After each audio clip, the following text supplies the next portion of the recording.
verse 26.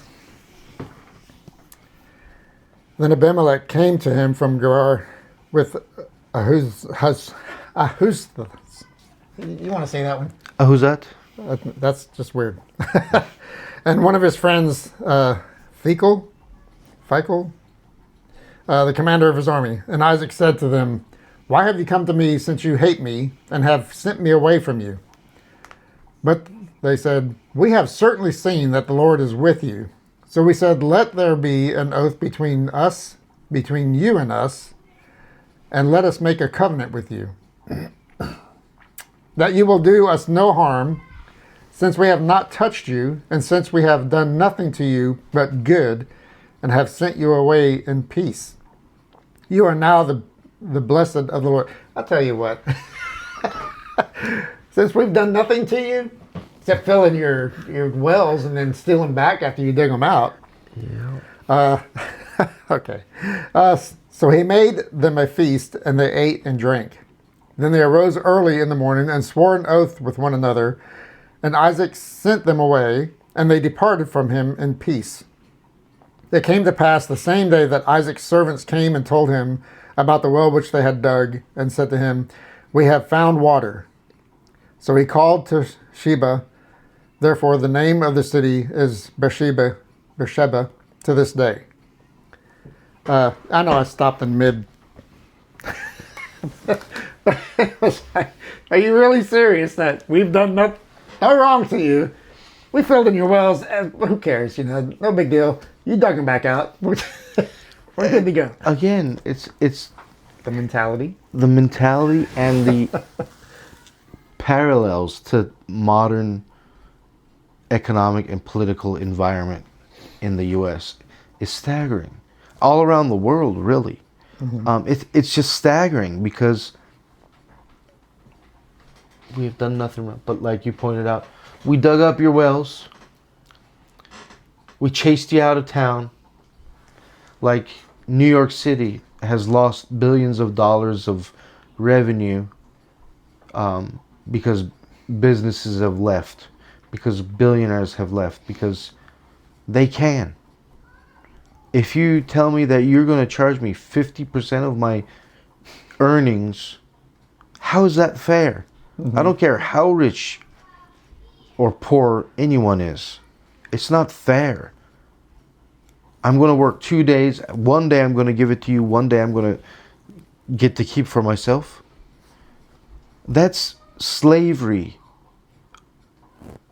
in any way you put it. Slavery under a different name. There we go. Like,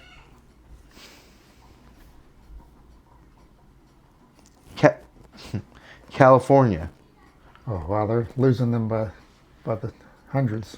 And the governor had the gall to say, no, California's population is growing considerably. But then you look at the numbers, and even with immigration and natural growth, i.e. childbirth, the number of people in California is stagnant because all of those who can, all of those who have papers proving their citizenship or their legal status in the U.S. are fleeing. So all you got population growth wise are babies and illegal immigrants. Neither one of those pay taxes. Neither one pays taxes, so who's going to keep the economy going? Mm-hmm. Sure, they have the fourth or the sixth, whatever, largest economy in the world if they were a separate country. Well, how much longer is that going to last? Tech giants this year so far have let go of tens of thousands of employees. They were the ones paying the taxes. Who's going to pick up the slack? Chicago had They gave out hundreds of millions of dollars to illegal immigrants, and now they have a 1 point something billion dollar shortfall in their city budget. A city budget with over $1 billion of shortfall. You chase people out, and then you wonder why, and then you villainize them, demonize them. At least the king of Gerar, Abimelech, had the mind to actually go and say, kind of sorry, not really, but, we're cool, right? At least he went to make peace and try to make sure that Isaac wasn't going to make a move against him. Mm-hmm. These brainiacs today don't even have that level of mental capacity. Well, the problem is because we have separated ourselves so much from each other with Democrat and Republican that there is no commonality between us. If you're a Republican, we hate you because we know you back Trump. Trump is doing a good job as president. Do I like Trump on a personal basis? I think he's arrogant, prideful, pervert. Yeah. But he is turning the country around. Yeah. In a better sense than where it came from.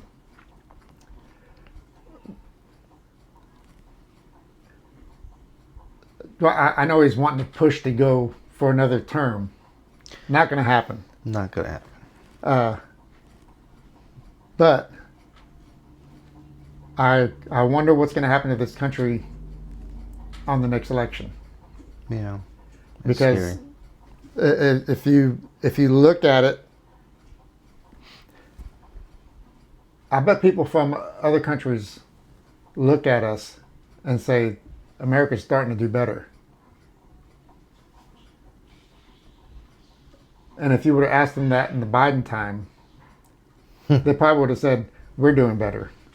Because in the Biden era, America was going down in the dumps. Yeah, I mean, I watch a lot of YouTube channels, especially foreign channels.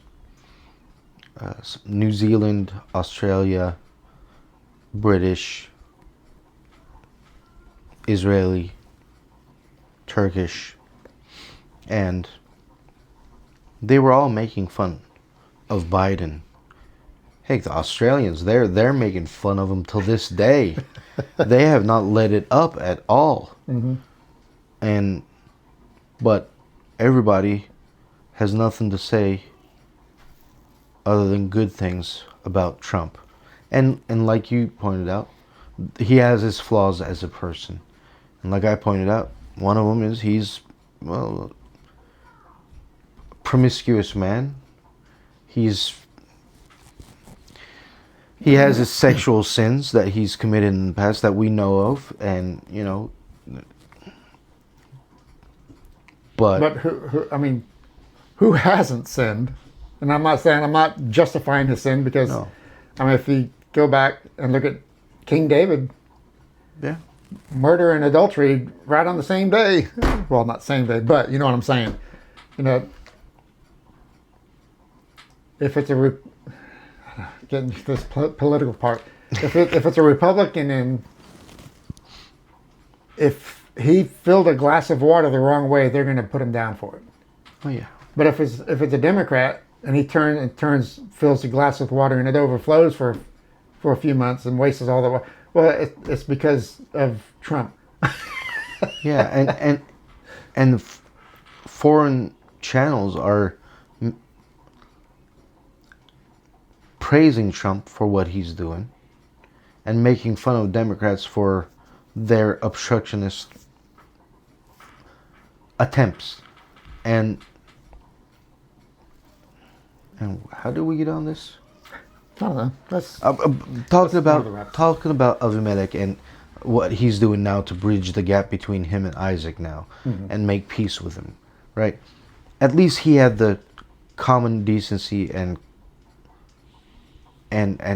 mental acuity to realize that he messed up and he needed to make amends. And that reminds me of the mayor of DC. Before the National Guard troops arrived, she was no, talking negatively about it, saying never, it's not going to happen, it's illegal, blah, blah, blah. And now, just a couple days ago, she said, yeah, crime's down. Thank you, Mr. Trump. So, at least she has the common sense. Maybe there's hope for DC after all. Hopefully we can get the National Guards out of DC and return it back to a purely civilian rule. And hopefully they'll be more commonsensical about the way they conduct business. Something we can't say about Portland. Well, I won't jump on this soapbox very much, but because America has softened on capital punishment, there's where the big problem is right there. Yep. Too many bleeding hearts. But yeah, I'll not go on that one. But that's the point of studying the Bible, to learn how to conduct our lives today, to gain wisdom with regards to real life today. And that's why we bring up different issues and political topics, because it is part of life. Politics, economics, these touch every life, and we have to engage with it. So separation of church and state is a mirage, it's a lie, and we just got to be cognizant of that fact, and that's why we study the Bible. It's not just some useless trivia. It's not a endeavor of, I have free time on my hands, so let me kill some time. It's not just, oh, there's some cute or neat or pleasant stories in here, let me pass some time. It's God, His wisdom, and our life, and how we put it together. What do we learn from our fathers, from our ancestors? The deeds of the father are a sign for the children. And so it's going to touch on everything. It's going to touch on sexuality. It's going to touch on economics. It's going to touch on theology. It's going to touch on politics. It's going to touch on every part of our life. And just hang in there with us.